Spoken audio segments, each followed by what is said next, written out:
گر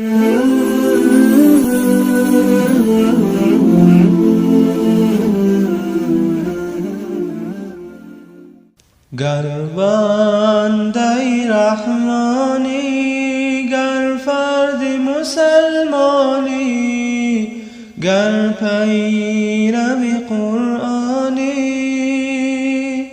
باید که نماز خوانی. الله مددگارت، پرفیض شود کارت.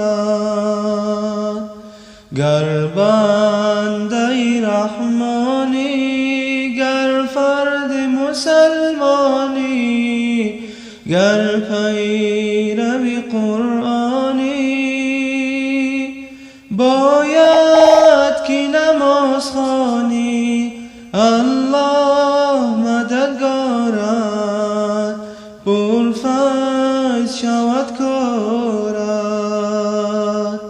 هرگز مکند خارت، باید که نماز خوانی.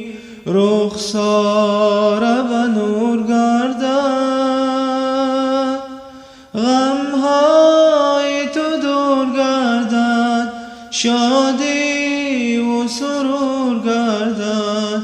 باید که نماز خوانی. رحمانی رحیم داری، غفرانی کریم داری، گر دردی عظیم داری،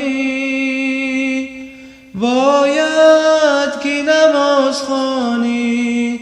باید الله باش، از زندگی خرسند باش.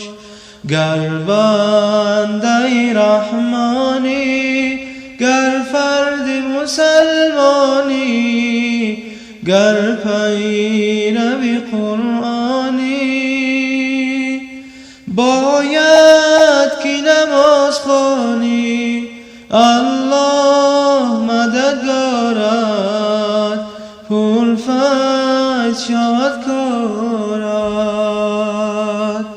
پرفیض شود